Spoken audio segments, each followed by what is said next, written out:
Selamat pagi teman-teman semuanya. Perkenalkan, nama saya Jeprianus Saluku. Pada kesempatan kali ini saya akan mempresentasikan tugas kelompok mulok yang berjudul Permasalahan Harta Gono Gini di Minangkabau menurut pandangan Kristen dan hukum Alkitab. Sebelum saya masuk pada pembahasan materi, saya akan memperkenalkan nama anggota kelompok saya, yaitu Putri Kristina Simarmata, Sia Tiara Paulina Sianturi, Geprianus Saluku, dan Michael Christian Minata Indraha. Bab 1. Pendahuluan. Latar belakang. Indonesia merupakan negara yang kaya akan keberagaman budaya, adat istiadat, dan sistem hukum yang hidup dalam masyarakat.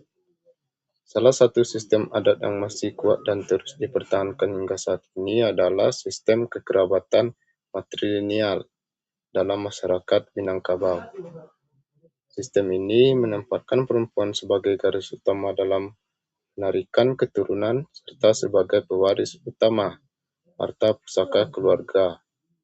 Menurut Kuenjaran Ningrat 2009, masyarakat Minangkabau merupakan contoh nyata dari masyarakat matrilineal terbesar di dunia yang masih mempertahankan struktur sosialnya secara konsisten. Selanjutnya, rumusan masalah. Yang pertama, bagaimana sistem kekerabatan dan pembagian harta dalam masyarakat Minangkabau. Kedua, bagaimana konsep harta gono gini menurut hukum adat Minangkabau. Bagaimana pandangan Kristen dan hukum Alkitab terhadap harta dalam perkawinan. Ketiga, apa saja konflik yang timbul akibat perbedaan antara adat Minangkabau dan ajaran Alkitab. Keempat, bagaimana upaya yang dapat dilakukan untuk menyelesaikan kedua pandangan tersebut. Selanjutnya, bab 2, kajian teori. Yang pertama, teori hukum adat Minangkabau.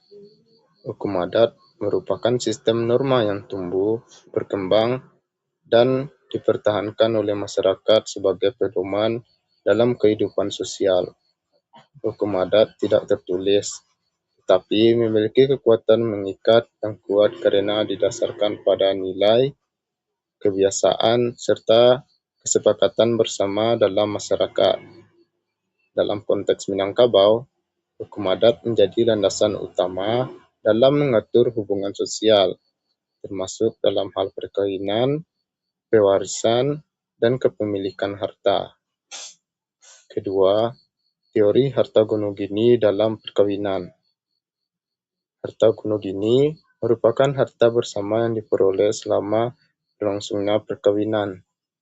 Dalam konteks hukum nasional Indonesia, harta ini diakui sebagai milik bersama antara suami dan istri, yang pembagiannya harus dilakukan secara adil apabila terjadi perceraian atau kematian. Menurut Suirjono Swenkanto 2007, konsep harta bersama mencerminkan adanya kerjasama antara suami dan istri dalam membangun kehidupan rumah tangga. Oleh karena itu, setiap pihak memiliki hak yang sama atas harta yang diperoleh selama perkawinan. Ketiga, teori perkawinan dalam pandangan Kristen. Dalam ajaran Kristen, perkawinan dipandang sebagai lembaga yang sakral dan ditetapkan oleh Tuhan. Pernikahan bukan hanya sekedar hubungan sosial, tetapi merupakan persekutuan yang kudus antara seorang pria dan seorang wanita yang dipersatukan dalam kasih Tuhan. Alkitab menyatakan bahwa keduanya menjadi satu daging. Kejadian pasal 2 ayat 24. Yang menunjukkan adanya kesatuan yang utuh antara suami dan istri, baik secara emosional, spiritual, maupun dalam kehidupan sehari-hari, termasuk dalam pengelolaan harta. Menurut John Stott 2006, pernikahan Kristen didasarkan pada prinsip kasih yang bersifat pengorbanan. di mana suami dan istri saling melayani dan melengkapi satu sama lain. Dalam hal ini, kepemilikan harta tidak bersifat individual, tetapi merupakan bagian dari tanggung jawab bersama dalam keluarga.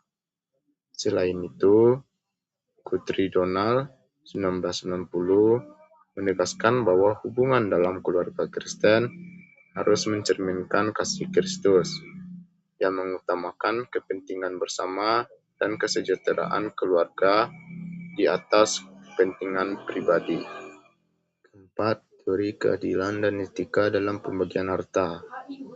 Keadilan merupakan salah satu prinsip utama dalam kehidupan sosial yang harus diterapkan dalam berbagai aspek, termasuk dalam pembagian harta dalam keluarga. Keadilan tidak hanya berarti pembagian yang sama rata, tetapi juga mempertimbangkan kontribusi, kebutuhan, dan kondisi masing-masing pihak. Menurut Franz Magnus Suseno 1991, keadilan merupakan nilai moral yang harus menjadi dasar dalam setiap tindakan manusia. Keadilan harus diwujudkan melalui sikap yang menghargai hak dan kewajiban setiap individu. Selanjutnya, bab 3, metode penelitian, jenis dan pendekatan. Penelitian ini menggunakan jenis penelitian kualitatif dengan pendekatan deskriptif analitis. Penelitian kualitatif dipilih karena bertujuan untuk memahami fenomena sosial secara mendalam, khususnya terkait permasalahan harta gono gini dalam masyarakat Minangkabau, serta bagaimana hal tersebut dipandang dari sudut pandang Kristen dan hukum Alkitab. Menurut Lexi J. Maleong 2018, penelitian kualitatif adalah penelitian yang bertujuan untuk memahami fenomena yang dialami oleh subjek penelitian secara holistik, melalui deskripsi dalam bentuk kata-kata dan bahasa pada suatu konteks khusus yang alamiah. Pendekatan ini memungkinkan peneliti untuk menggali makna, nilai, serta pandangan masyarakat terhadap suatu permasalahan. Lokasi dan subjek. Penelitian ini dilakukan di wilayah masyarakat Minangkabau, khususnya di lingkungan keluarga atau komunitas yang masih menerapkan hukum adat Minangkabau dalam kehidupan sehari-hari. Penelitian lokasi ini didasarkan pada relevansi dengan topik penelitian, yaitu permasalahan harta gono gini dalam sistem patrilineal. Menurut Sugiono 2017, penentuan lokasi penelitian dalam penelitian kualitatif harus mempertimbangkan kesesuaian antara fenomena yang diteliti dengan kondisi nyata di lapangan, sehingga data yang diperoleh lebih akurat dan relevan. Selanjutnya, bab 4, pembahasan. Sistem pembagian harta dalam masyarakat Minangkabau. Masyarakat Minangkabau memiliki sistem pembagian harta yang unik karena didasarkan pada sistem kekerabatan matrilineal. Dalam sistem ini, garis keturunan ditarik dari pihak ibu, sehingga perempuan memiliki kedudukan utama dalam kepemilikan harta, khususnya harta pusaka tinggi. Harta pusaka ini diwariskan secara turun-temurun dan tidak dapat diperjualbelikan karena dianggap milik kolektif kaum. Menurut Kuenjaran Ningrat 2009, sistem matrilineal Minangkabau menempatkan perempuan sebagai pemegang hak atas harta pusaka, sedangkan laki-laki bertugas sebagai pengelola yang menjaga keberlangsungan harta tersebut. Hal ini menunjukkan bahwa kepemilikan harta tidak bersifat individual, tetapi bersifat komunal. Pandangan menurut Alkitab. Pandangan Kristen dan hukum Alkitab tentang harta dalam perkawinan. Dalam pandangan Kristen, pernikahan merupakan persekutuan yang kudus antara suami dan istri yang dipersatukan oleh Tuhan. Alkitab menyatakan bahwa keduanya menjadi satu daging. Kejadian pasal 2 ayat 24. Yang berarti adanya kesatuan dalam seluruh aspek kehidupan termasuk dalam kepemilikan dan pengelolaan harta. Analisis perbandingan antara adat Minangkabau dan ajaran Alkitab. Jika dibandingkan, terdapat beberapa perbedaan mendasar antara sistem adat Minangkabau dan ajaran Alkitab dalam hal pembagian harta. Yang pertama, sistem kepemilikan harta. Adat Minangkabau menekankan kepemilikan komunal berdasarkan garis ibu, sedangkan Alkitab menekankan kesatuan suami dan istri dalam kepemilikan harta. Kedua, kedudukan suami dan istri. Dalam adat Minangkabau, suami memiliki kedudukan yang relatif lemah, sedangkan dalam Alkitab, suami dan istri memiliki peran yang saling melengkapi dalam keluarga. Ketiga, prinsip pembagian harta. Adat lebih menekankan pada tradisi dan garis keturunan, sedangkan Alkitab menekankan pada keadilan dan kasih. Solusi dan upaya penyelesaian permasalahan. Untuk mengatasi permasalahan harta Wonogiri dalam masyarakat Minangkabau, diperlukan beberapa upaya sebagai berikut. Yang pertama, peningkatan pemahaman masyarakat. Masyarakat perlu diberikan pemahaman mengenai pentingnya keadilan dalam pembagian harta, baik menurut adat maupun ajaran agama. Kedua, pemisahan yang jelas antara jenis harta. Perlu adanya pencatatan yang jelas mengenai asal-usul harta untuk menghindari pencampuran antara harta pusaka dan harta gonogini. Ketiga, pendekatan integratif antara adat dan agama.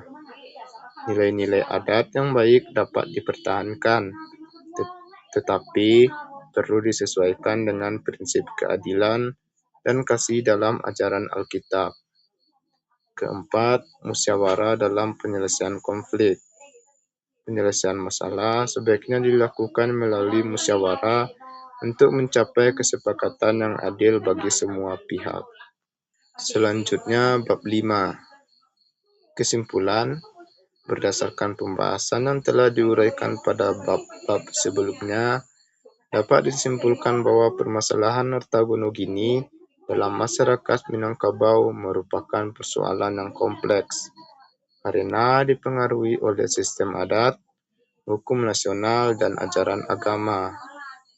Sistem kekerabatan matrilineal dalam masyarakat Minangkabau menempatkan perempuan sebagai pemilik utama harta pusaka, sedangkan laki-laki berperan sebagai pengelola. Harta Wonogiri sebagai harta bersama dalam perkawinan seringkali bercampur dengan harta pusaka, sehingga menimbulkan ketidakjelasan dalam pembagiannya. Sekianlah presentasi saya tentang permasalahan harta Wonogiri di Minangkabau menurut pandangan Kristen dan hukum Alkitab. Terima kasih telah menyaksikan video saya. Semoga video ini dapat bermanfaat bagi kita semua. Terima kasih.